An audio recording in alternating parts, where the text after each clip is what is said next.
삼성 이재용 부회장 구속영장 청구 그리고 기각 이거 네. 모든 외신들이 다 쓰고 있죠? 네, 그렇죠. 그래서 구속영장 청구했다라고 발표된 월요일부터 그리고 오늘 새벽에 구속영장 기각되기까지 모든 외신에서 정말 이 내용만 다뤘어요. 그래서 네. 이 소식이 보도되기 전까지만 해도 뭐 사드에 관한 거니 뭐 이런저런 얘기들이 한일 관계 뭐 이런 것들이 뉴스에 있었는데 정말 삼성이 다 잡아먹었어요. 그랬죠. 모든 뉴스를. 예. 구속영장 기각 결정 전에 외신들의 주된 보도 태도는 어땠습니까? 뭐 일단 기존에 이제 뭐 한국에서 기존에 이제 재벌을 어떻게 다뤘는지에 대한 역사를 보면 뭐 이제 가능성이 이제 없을 수도 있다 뭐 이런 얘기도 하지만 사실 외신은요. 대부분 구속 가능성이 그래도 이번에는 있을 것이다라고 좀 기대를 많이 했어요. 그래서 과거의 스캔들과는 달리 이번에는 규모만 놓고 보더라도 과거랑 비교할 수가 없을 정도니까 이번에는 좀 구속영장 나올 수도 있지 않을까 예. 이런 기대를 했었기 때문에 구속영장 기각됐다라고 하니까 이제 정말 외신에서도 실시간으로 보도를 했는데 뭐라고들 보도합니까? 충격적이라는 반응이 있었어요. 구체적으로 좀 읽어주세요. 네, 그래서 뉴욕타임스 같은 경우는요. 이번 법원의 기각 결정이 주말 내내 매 주말에 박근혜 퇴진, 재벌 총수 구속 요구하면서 거리로 나왔던 수많은 한국인들 분노하게 할 것이다라고 했고요. 예. 그리고 워싱턴 포스트는요. 물론 이번 영장 기각이 사건 자체가 뭐 혐의 없다 이렇게 기각한 것이 아니라 구속 필요성이 없다고만 판단한 것임에도 특검에게 충격적이었고 또 일반 대중들에게도 충격적이었다. 네. 영장 실질 심사가 끝나는만 하더라도 구속될 것이 거의 확실해 보였는데 이런 결과가 나왔다. 어허. 이렇게 얘기를 했고요. 예. 가디언지 같은 경우도요. 구속영장을 청구했다는 것 자체가 특검이 재벌 총수에 대해서 삼성에 대해서 법을 전면 집행하겠다라는 각오가 되어 있음을 보여주는 것이었는데 예. 그런데 법원이 구속영장을 기각했다라고 하면서 좀 안타까운 목소리를 냈고요. 그래서 가디언지에서는요. 민주당에서 낸 성명서까지 소개를 했어요. 예. 그래서 대통령 탄핵되고 최순실은 구속됐는데 삼성은 여전히 건재하다라는 성명서 내용까지 소개를 했죠. 우리 정부 또 우리 사법부가 네. 재벌한테는 관대하다 뭐 이런 식의 그렇죠. 분석 기사들도 네. 또 있겠군요. 아무래도 그 기사가 계속 따라올 수밖에 없더라고요. 그래서 왜 이런 과거부터 일이 이랬으니까. 네, 왜 이런 일이 벌어졌나라는 걸 이제 보는 건데요. 그래서 로스앤젤레스 타임즈 같은 경우도 한국에서 재벌, 경제 성장이라는 명분하에 가벼운 처벌만 받거나 아니면 대통령 사면을 받아왔다라고 이야기를 하는데요. 그런데 로스앤젤레스 타임즈는 또 의문을 제기합니다. 근데 이러한 경제 우선 정서 이것이 과연 오늘의 한국 이렇게 불평등이 심화되고 있는 오늘의 한국에서도 과거만큼 먹힐지에 대해서 의문을 제기하는 사람들이 있다라고 예. 지적을 하고 있고요. 예. 뉴욕타임스 같은 경우도 이번에 만약에 이제 뭐 제대로 처리가 되면 이번 사건이 한국의 상대적으로 역사가 짧은 민주주의와 사법체계가 과연 재벌의 화이트칼라 범죄 엄단할 준비가 되어 있는지 알아볼 수 있는 시험대가 될 것이다 라는 분석이 있었는데 예.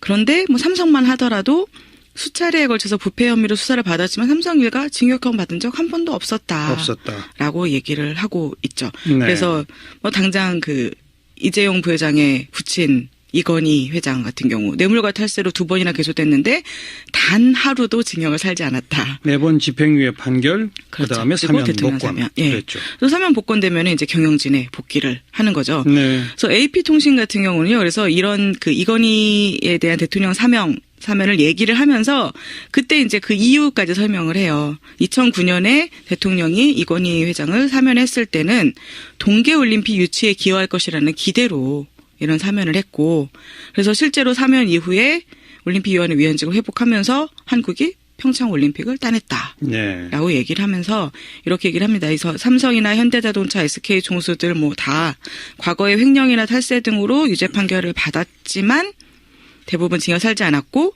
재벌 총수를 구속할 경우 국가 경제에 피해가 갈 것이다 라고 우려해서 대통령이 사면해주고 예. 그러면 그 대가로 기업들은 대규모 투자나 일자리 창출 발표로 답했다라고 설명을 하고 있죠. 네. 그래서 CNN 머니 같은 경우는요. 1월 17일 그러니까 아직 그 구속영장이 기각되기 전이었는데 이런 과거의 역사적 경험에 비추어 본다면 이재용 부회장이 설사 구속된다 하더라도 그렇게 오랫동안 자리를 비우지는 않을 것이다. 또 곧 집행유예 복귀할 판결 것이다. 받고 또 나올 네. 것이다 이런 얘기로. 그렇죠. 아무튼 그러니까 주요 외신들은 대체로 만약 구속된다면 네. 이것이 우리 민주주의와 우리 사법 체계의 중요한 한 분기점 그렇죠. 이렇게 봤는데 아직 그 분기점을 못 넘었다. 뭐 네. 이런 시각. 그렇습니다. 그래서 네. 결국은 이것이 이제 한국에서 과거의 역사, 재벌에 대해서 관대한 이런 역사가 또 되풀이 되는구나라고 이제 소개를 하고 있는 거죠. 네. 하지만 아까도 잠깐 언급했지만 구속영장 기각이라고 그래서 이게 범죄가 없어지는, 범죄 혐의가 없어지는 건 아니잖아요.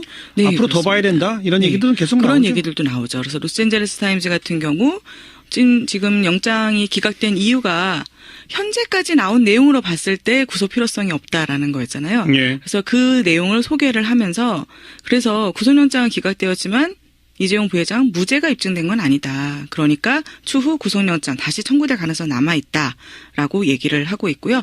파이낸셜 타임즈도 마찬가지로 지금 영장이 기각됐다 하더라도 이것은 시작일 뿐이다라고 얘기를 하고 있습니다. 예. 하지만 특검 활동에는 조금 차질이 예상된다. 뭐 이런 얘기도 아무래도 우리 국내 언론도 다 똑같이 보도하니까. 그렇죠. 그래서 BBC 보도에서도 보면은 이제 박근혜 대통령에게까지 혐의를 적용하겠다라는 기대가 특검에서 구속영장 청구할 때 있었는데 예. 그것이 기각되면서 차질이 빚어지게 되었다라고 전하고 있고요. 그리고 파이낸셜 타임스도 특검이 이제 삼성 그 다음에는 SK나 롯데 등 다른 재벌로 수사를 확대할 것이다라고 해왔는데 법원의 구속영장 기각으로 다른 재벌에 대한 수사의 동력이 약화될 것이다라고 우려를 하고 있죠. 예.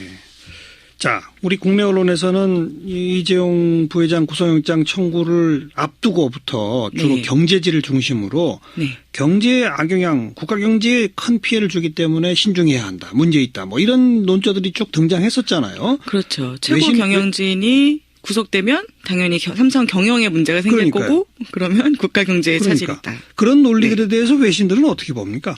외신도 이 논리들을 소개는 합니다. 소개를 하는데 그런데 그렇지 않아라고 말하는 논조가 있어요. 예. 로스앤젤레스 타임즈 같은 경우인데요. 이재용을 기소한다는 것만으로 세계 시장에서 삼성의 브랜드에 심각한 피해가 있을 것이라고는 보지 않는다라고 이야기를 합니다. 그러면서 이제 그 테크놀로지 산업 분석 기관의 전문가 패트릭 무어헤드라는 사람의 말을 인용을 해서 설명을 하는데요. 예. 삼성은 기본적으로 소비재 시장에 집중하고 있기 때문에 이런 정치 스캔들이 큰 영향이 없을 것이다.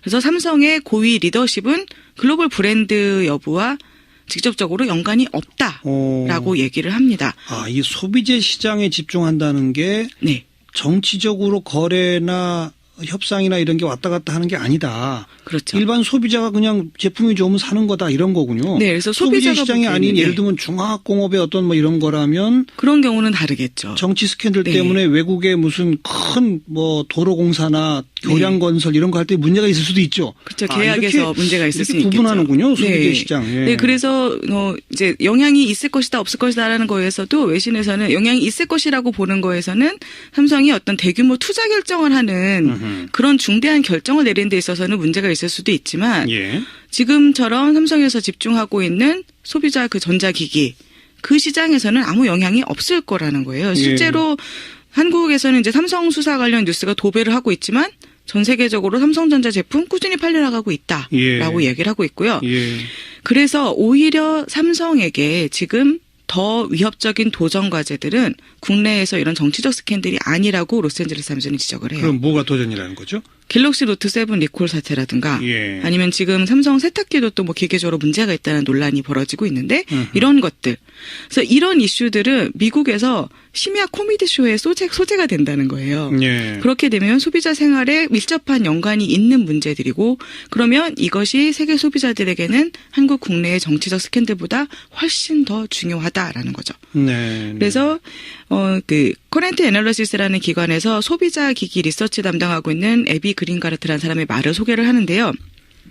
모든 한국인들이 알고 있는 것과 한국이 아닌 다른 나라 모든 사람들이 알고 있는 것 사이에 큰 간극이 있다. 그렇죠. 서구 소비자들에게는 정치 부패나 기업 지배구조와 관련된 문제보다 제품 관련 스캔들이 훨씬 더 중요하다. 그렇죠. 그렇죠. 네.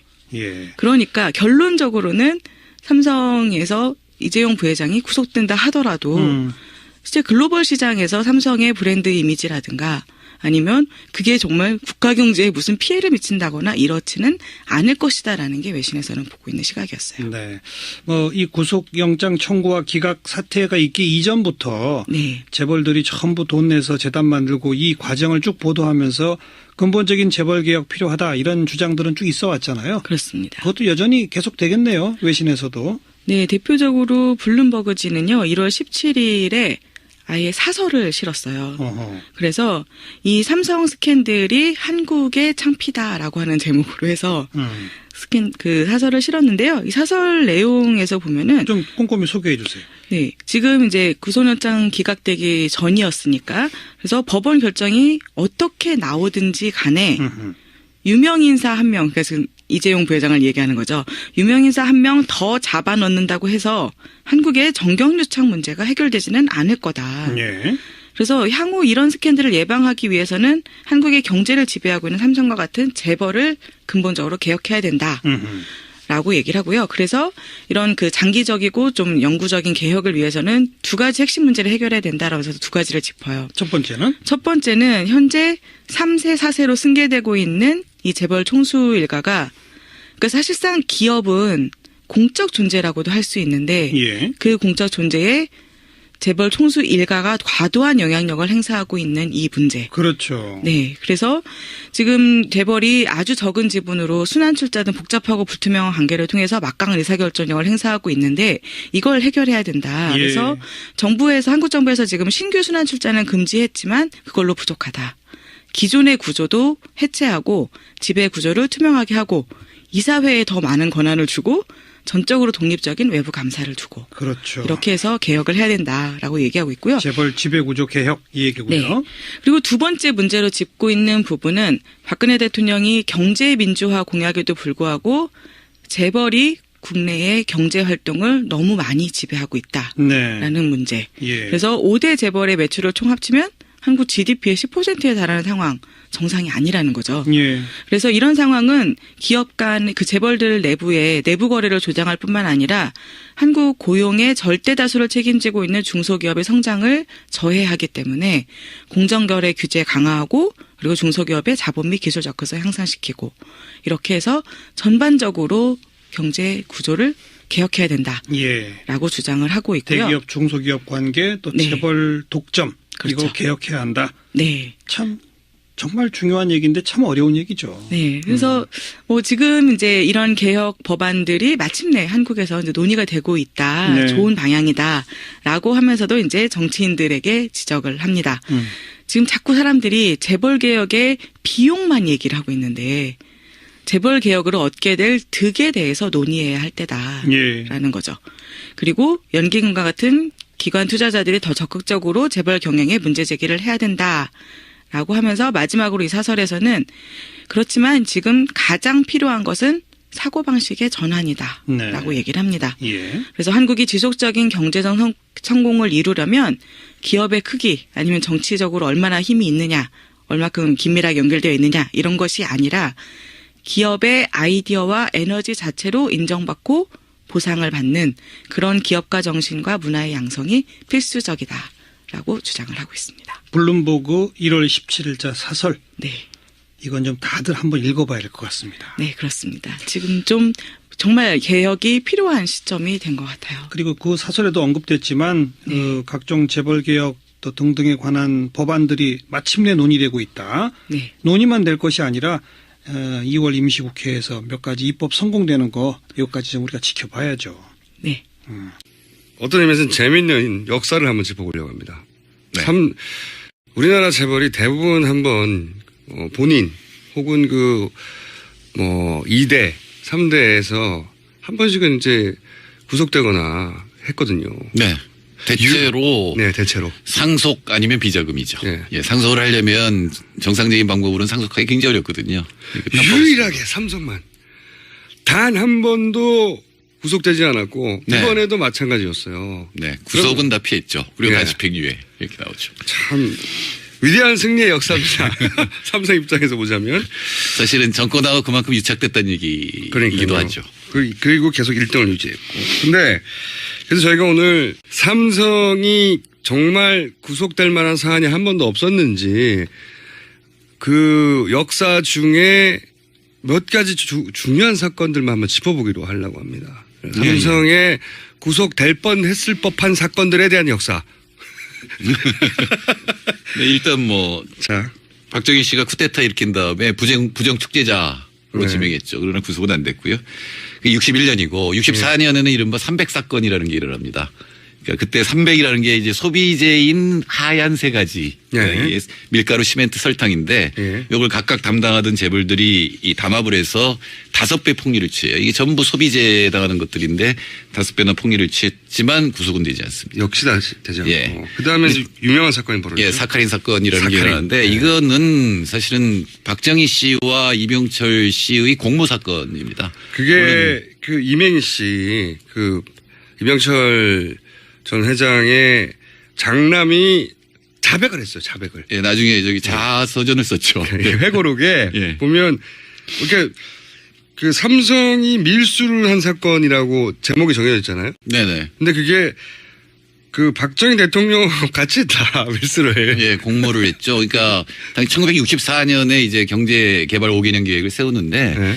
당시 가장 중요했던 건 비료였습니다. 네. 왜냐하면 우리는 농업이 70%가 넘었기 때문에 당시만 하더라도. 예, 그 쌀을 증산하기 위해서 이제 비료 공장을 세우는데 이거를 삼성한테 부탁을 하죠. 네. 근데 삼성 돈 없다고 이제, 네. 이제 정부 지원을 요청해요. 차관 들어오겠다고. 예, 예. 그래서 그걸 이제 미쓰이로부터 이제 이 기계를 들여오는데 4,200만 달러로 기억하는데 그중에 100만 달러를 커미션으로 받아요. 100만 달러면 지금은 얼마입니까? 지금 1,000억쯤 될 겁니다. 그때 네. 그 돈을 받았다는 얘기를 삼성이 합니다. 삼성, 그러니까 워낙 액수가 크니까. 예, 이게 네. 들여올 방법이 없어요. 당시는 외환이 통제돼 있었기 때문에 들여올 방법이 없으니까 박정희 씨한테 얘기를 합니다. 네. 그러니까 박정희 씨가 그 돈을 같이 먹자 이렇게 되는 거죠. 이게 여기서부터 정말 재밌는데 사건 처리되기로는 그 돈을 들여오는 과정에서 그러면 그냥 들여올 수 없으니까 예. 사카린 혹은 뭐 필요한 기계들 그러니까 기계는 기계고 나머지는 이제 이 소비재로서 많이 사람들이 원하던 것들 뭐 폭리를 취하기 위해서. 예, 네. 예. 근데 그 중에 이제 사카린이 있었던 거죠. 당연히 이제 그러니까. 설탕 대용품인 사카린이 있었는데 그걸 세금을 안 내야지 그 이익이 많이 남으니까 밀수를 하는 거죠. 예, 밀수를 한 거죠. 예, 밀수를 그러니까. 하는데 그거를 그 박정희 전 대통령한테 미리 말을 해요. 예. 밀수하자고. 그래서 밀수를 도와줘요. 중앙정보부가. 그러니까 밀수를 도와줘가지고 박정희 대통령 그러니까 한마디로 말해서 리베이트 나눠 먹자고 한 거죠. 그렇죠. 그리고 정권도 정권 유지 비용이 필요했기 때문에 그 돈을 나눠 먹자고 했는데 이게 어디서 터지냐면 예. 하역 일꾼이 예. 사카린 몇 포대를 훔쳐요. 그러니까 아주 작은 사건에서 벌어집니다. 예. 몇 포대. 예, 몇 포대를 훔쳤는데 이게 돌아다니다가 경향신문에 적발이 돼서 경향신문이 보도를 하면서 예, 터집니다, 문제가 됩니다. 그런데 당시 박정희가 5대 이 사회 악 중에 하나를 밀수로 했거든요. 밀수로 5대 사역을 정한 다음에 대통령이 밀수를 한 거예요. 그렇죠. 자기는 이제 밀수를 했는데 이제 이병철한테 이제 뒤집어 씌우는 네. 거죠. 근데 이제 대통령이 밀수했다고 할 수 없으니까 네. 이 모든 죄는 이병철 회장이 뒤집어 쓰게 되는 거죠. 예. 뒤집어 쓰게 되고 그때 이제 그 물러나지 않습니까? 그렇죠. 물론하죠. 예. 그러니까 그때도 구속은 피했고 이제 집행유예로 나오면서 이제 자기는 이제 모든 경영권을 포기하겠다. 주식을 모두 포기하고 근데 이제 2년 뒤에 다시 복귀를 하죠. 예. 굉장히 익숙한 스토리 그리고 라인. 엉뚱하게 이제 구속된 거는 이창희 씨예요.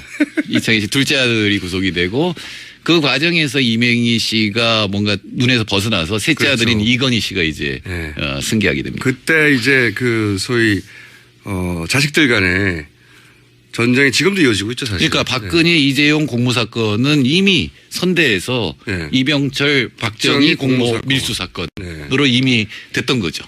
그러니까 양쪽이 이익을 보기 위해서 서로 이제 돈을 나눠 먹은 거라고 볼 수 있고. 근데 요때 벌어진 또 추가적인 사이드 사건이 뭐냐면 이병철 전 회장이 대구대를 헌납합니다. 대구대. 그렇죠. 이제 그만두면서 네. 대구대하고 한국비료를 헌납합니다. 그러니까 네. 그만둘 때 내가 한국비료를 만드느라고 일했는데 네. 이 한국비료를 다 만들면 헌납하겠다. 그래서 대구대를 헌납했고 이게 지금도 문제가 되는. 영남대죠. 예, 예. 그래서 이게 이제 박근혜 씨가 이제 자기 소유를 주장할 수 있는. 그렇죠. 그 말이 헌납이지 강탈한 거죠. 예. 그러니까 그게 사실은 헌납했다면 국가가 소유를 해야 되는데 그러니까 자기 개인이 거랑 가죠. 자기 거. 개인이 가죠. 예, 예. 그러니까 이병철 전 회장이 대구대를 잘못했으니까 뭐 좀 내놓을게 하면서 재산 국고로 기속시켜야 할 재산을 내놨는데 네. 그거를 박정희 대통령이 내 거야. 그렇게 된 거죠. 네, 그렇게 됐는데 이제 갑자기 서거를 하고 남은 재산 영남대 이거를 박근혜 대통령이 그럼 그게 내 거야 하고 영남대를 차지합니다. 그렇죠. 여기서 최태민 씨가 등장하죠. 최태민 씨 일가가 영남대를 이제 실질적으로. 예, 나중에는 이제 예. 최태민 씨가 실제로 관리를 하죠. 뭐 그런 건 많아요. 부일 장학재단도 나중에 정수 장학재단이라고 해서 그러니까요. 박정희 유경수 장학재단으로 돌변해버리죠. 여기서 사실은 굉장히 이어진 스토리예요. 여기서 최태민 일가가 최 씨 일가가 이때 등장을 해가지고 영남대 땅을 막 팔아먹어요. 네. 그러면서 비자금을 막 챙기죠. 그 비자금을 챙기고 그 돈으로 자기들이 이제 부를 계속 증식해 가는데 근데 이게 참 히스토리가 뭐랄까요. 상징적인 게 이 대구대가 최 씨, 경주 최 씨라고는 유명한 우리나라의 부자. 네. 그 마지막 때라고 할 수 있는 최준 선생이 그러니까 독립군 운동자금 대주던 그분이 마지막에 독립운동가의 자금줄로 다 재산을 뿌리고 남은 재산을 이 대구대에 다 집어넣어요. 그렇죠. 근데 이 대구대를 일제시대 장교 출신인 박정희 대통령이 강탈을 하는 겁니다. 그리고 나서 그 딸이 최 씨 일가와 함께 다 빼먹어요. 이 히스토리가 우리나라 근대사를 상징하는 사건이라고 저는 봅니다. 네. 그렇죠. 네. 그러니까 경주 최 씨가 상당히 청부였는데 그게 네. 이 돌고 돌아서 결국은 박정희 씨 일가가 네. 소유하게 되고 그걸 최태민 씨가 관리를 했다고 볼 수가 있는 거죠. 경주 최 씨의 마지막은 박정희 대통령이 털어서 드신 거예요. 그렇죠. 털어 드시고 그리고 그걸 최 씨 일가가 땅을 다 빼먹었어요. 네. 이 스토리는 정말 대단한 스토리인데 저희가 따로 한번 다루기로 하고 자 이게 사카린 사건입니다. 이때도 지금 사건의 원형에 해당되는 사카린 밀수 사건 공모가 있었는데 그때는 더 힘이 셌기 때문에 재벌 회장만 징계하고 끝났고 그럼 징계하는 모양새만 취했다가 2년 있다 다 복귀했죠. 예. 네, 사실은 그게 공모 사건이었기 때문에 네. 돈 나눠먹다가 이제 사카린이 밖으로 나오는 바람에 걸린 거거든요. 그러니까 덮어야지 어떡하겠어요. 그런데 이제 결론은 박정희가 더 많이 먹게 된 거죠. 밀수를 공모했다는 거 굉장히 유명한 사건입니다. 이 진상 전체는 이병철 회장 아들 이명희 씨가 이제 회고록을 통해서 그냥 폭로를 네, 해버렸죠. 네, 그랬죠. 90년대 한참 지나고 나서 네. 폭로를 했죠. 그러니까 본인이 삼성을 승계했으면 아마 그런 자서전이 안 나왔을 텐데 또 셋째한테 뺏겼기 때문에 네. 이제 이런 얘기들이 다 폭로를 튀어나오게 된 해버렸죠. 거죠. 폭로를 해버리고 그 이후로 이 가족들 첫째와 셋째는 돌이킬 수 없는 관계가 돼버렸고. 그렇죠. 예. 지금도 소송도 지금도 소송이 일어나고 있습니다. 자 이게 이제 그 원조고요. 자 그 다음에 짚을 만한 사건이 또 뭐가 있습니까? 네, 이제 이게- 김영철 변호사가 폭로한 네. 비자금 조성에 관한 사건이죠. 네. 그래서 특검까지 만들어서 특검을 조사했고 큰 사건이었어 아주. 예, 4조 5,800억 원의 차명 계좌를 가지고 있었다. 그러니까 이것도 상속이거든요. 네. 그러니까 이병철 씨가 주식을 차명으로 삼성 임직원 이름으로 해서 이제 이건희 씨한테 상속을 해준 거죠. 그리고 뭐 그 유명 그림들. 네네. 그런 예, 뭐의 눈물? 뭐 그 유명한 네. 그림. 그것도 거기서 나왔죠. 사조입니다. 사조를 다른 사람 이름으로 숨겨놓은 거죠. 네네. 예, 그 다른 사람이라 하면 자기 직원들 이름으로. 예, 그러니까 사실은 그 직원들은 자기 이름을 썼다는 걸 잘 모르고 있었어요. 그 얘기도 나왔었죠. 예. 예. 내 통장에 그러니까 직원들 이게 이사나 이런 사람들이 있는데 그 사람들이 그 사람 이름에 계좌에 막 50억씩 들어가 있고 그렇죠. 그런 게 나왔었죠. 큰 사건이었죠. 큰 예, 사건. 큰 사건이었고, 이건희 씨도 불구속으로 이제 기소가 됐는데, 네. 근데 결과적으로는 이 특검이 삼성의 상속을 도운 결과가 됩니다. 맞습니다. 차명을 실명 전환하는 게 굉장히 어려운데 불법이잖아요. 근데 그렇죠. 이제 결국 2조 가량을 이제 실명 전환을 해서 이건희 씨 지분이 확보가 되는 거죠. 예술이에요, 이게. 그 위기를 본인대로 기회를 삼아서 이 기회에 그럼 차명을 다 실명으로 전환해가지고 이제 깔끔하게 털어야 되겠네? 이 기회가 된 거예요. 특검이 그걸 도와줬어요. 예, 그렇게 됐죠. 그리고 이제 그거에 대한 대가로 이제 1조 원의 사직 출연을 하겠다고 이제 네. 이건희 씨가 약속을 합니다. 경영권 물러나고 1조 원. 아직도 지켜지지 않고 있다. 예, 2008년에 했으니까 지금 8년 9년째죠. 네. 근데 그때 얘기는 뭐였냐면 이게 너무 거대한 돈이기 때문에 계획을 세워서 재단을 잘 만들어서 이렇게 맞습니다. 수립을 해야 되는데 이제 9년째 삼성이 세계 1위 기업 삼성이 9년째 지금 계획을 세우고 있는 예, 중입니다. 계획을 수립하는데 9년이 걸리고 있고 아직 계획이 집행되지 않는 상태로 1조는 여전히 풀리지 않고 있습니다. 근데 작년에 이건희 씨가 지금 쓰러져 있잖아요. 식물 네. 인간인데 근데 작년에 배당금이 1,800억 원이에요. 그러니까 이건희 씨 몫의 배당금이 1,800억 1,800원 아니고요. 그게 이제 2008년부터 배당금만 합쳐도 네. 1조 원 가량이 되는 거죠. 자, 이게 참 부자들이에요. 네, 이 차명 계좌가 한 번 더 이제 언론에 오르내리는데 그게 뭐냐면은 이건희 씨 성 관련 동영상이 나오잖아요.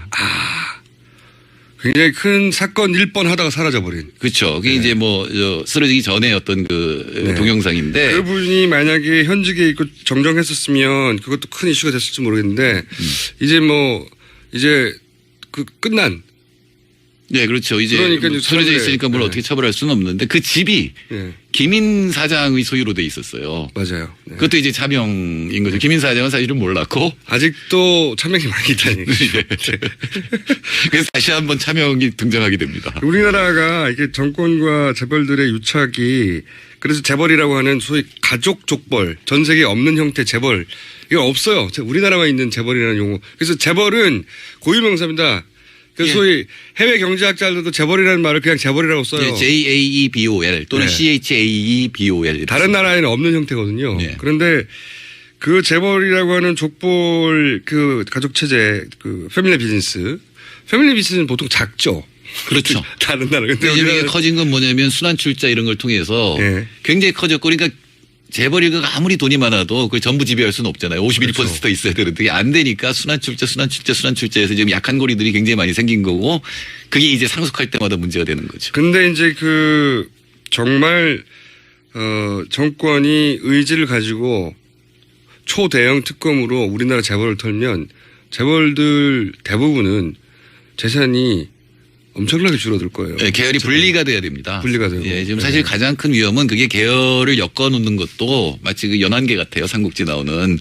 그러니까 바람이 불 때 배끼리 묶어 놓는. 예, 네. 안전하지만 사실은 이 화공이 들어오면 완전히 박살이 나잖아요. 이게 적벽대전에서 이제 그런 위험이 있는 거죠. 한 군데에서 터져버리면 그게 전 계열로 번지게 되고 선단식 경영 소위. 그렇죠. 선단식 네. 경영이 바로 그 연안개예요. 방통이 이제 꽂혀가지고 맞는 연안개. 근데 이게 불이 한 번 나면은 그게 이제 IMF죠. 그러니까 제갈량이 불 지르잖아요. 네. 이게 화공이 되면 그게 나라 전체를 흔들어 버리기 때문에 더구나 한 사람이 다 하잖아요. 네. 근데 3대 세습이라는 게 또 있잖아요. 북한에.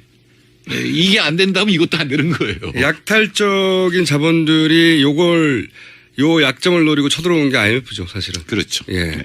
그리고 지금도 그 위험에 노출돼 있다는 거죠. 아직도 많이 남았으나 일단 대표적인 거 여기까지만 하고 만약 구속된다면 네. 이것이 우리 민주주의와 우리 사법 체계의 중요한 한 분기점 그렇죠. 이렇게 봤는데 아직 그 분기점을 못 넘었다. 뭐 이런 시각. 그렇습니다. 그래서 네. 결국은 이것이 이제 한국에서 과거의 역사, 재벌에 대해서 관대한 이런 역사가 또 되풀이 되는구나라고 이제 소개를 하고 있는 거죠. 네. 하지만 아까도 잠깐 언급했지만 구속영장 기각이라고 그래서 이게 범죄가 없어지는 변죄 혐의가 없어지는 건 아니잖아요.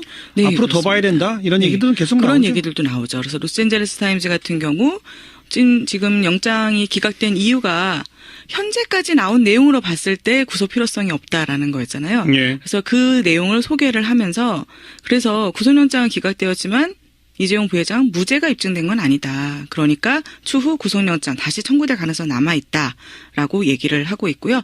파이낸셜 타임즈도 마찬가지로 지금 영장이 기각됐다 하더라도 이것은 시작일 뿐이다라고 얘기를 하고 있습니다. 예. 하지만 특검 활동에는 조금 차질이 예상된다. 뭐 이런 얘기도 아무래도 우리 국내 언론도 다 똑같이 보도하니까. 그렇죠. 그래서 BBC 보도에서도 보면은 이제 박근혜 대통령에게까지 혐의를 적용하겠다라는 기대가 특검에서 구속영장 청구할 때 있었는데 예. 그것이 기각되면서 차질이 빚어지게 되었다라고 전하고 있고요. 그리고 파이낸셜 타임스도 특검이 이제 삼성 그 다음에는 SK나 롯데 등 다른 재벌로 수사를 확대할 것이다라고 해왔는데 법원의 구속영장 기각으로 다른 재벌에 대한 수사의 동력이 약화될 것이다라고 우려를 하고 있죠.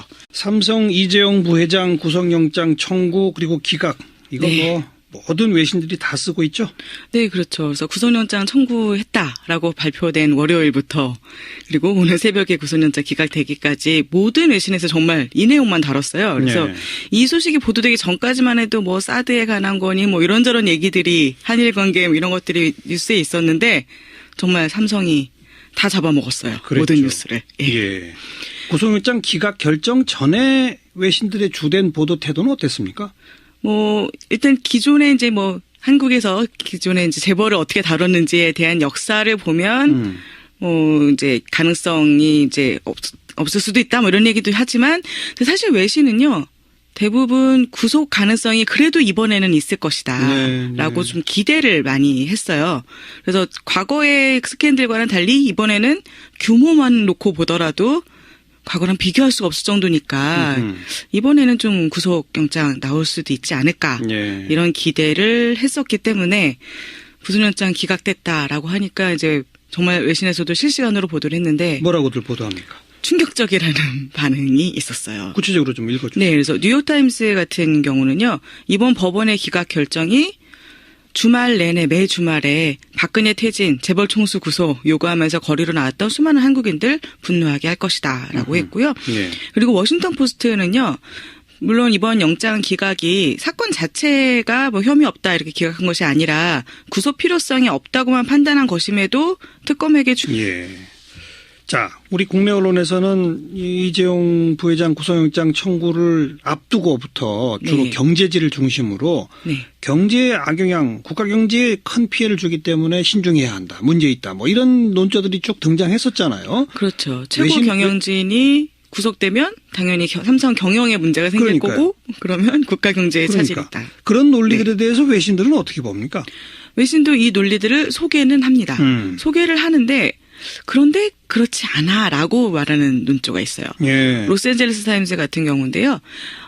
이재용을 기소한다는 것만으로 세계 시장에서 삼성의 브랜드에 심각한 피해가 있을 것이라고는 보지 않는다라고 이야기를 합니다. 그러면서 이제 그 테크놀로지 산업 분석 기관의 전문가 패트릭 무어헤드라는 사람의 말을 인용을 해서 설명을 하는데요. 예. 삼성은 기본적으로 소비재 시장에 집중하고 있기 때문에 이런 정치 스캔들이 큰 영향이 없을 것이다.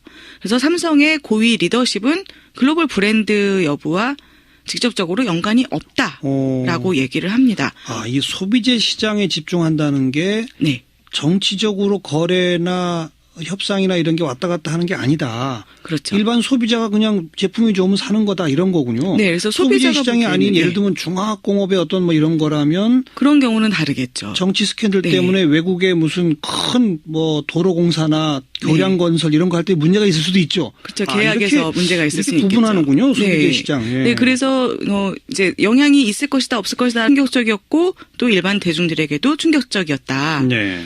영장 실질 심사가 끝나는만 하더라도 구속될 것이 거의 확실해 보였는데 이런 결과가 나왔다. 어허. 이렇게 얘기를 했고요. 예. 가디언지 같은 경우도요. 구속영장을 청구했다는 것 자체가 특검이 재벌 총수에 대해서 삼성에 대해서 법을 전면 집행하겠다라는 각오가 되어 있음을 보여주는 것이었는데 네.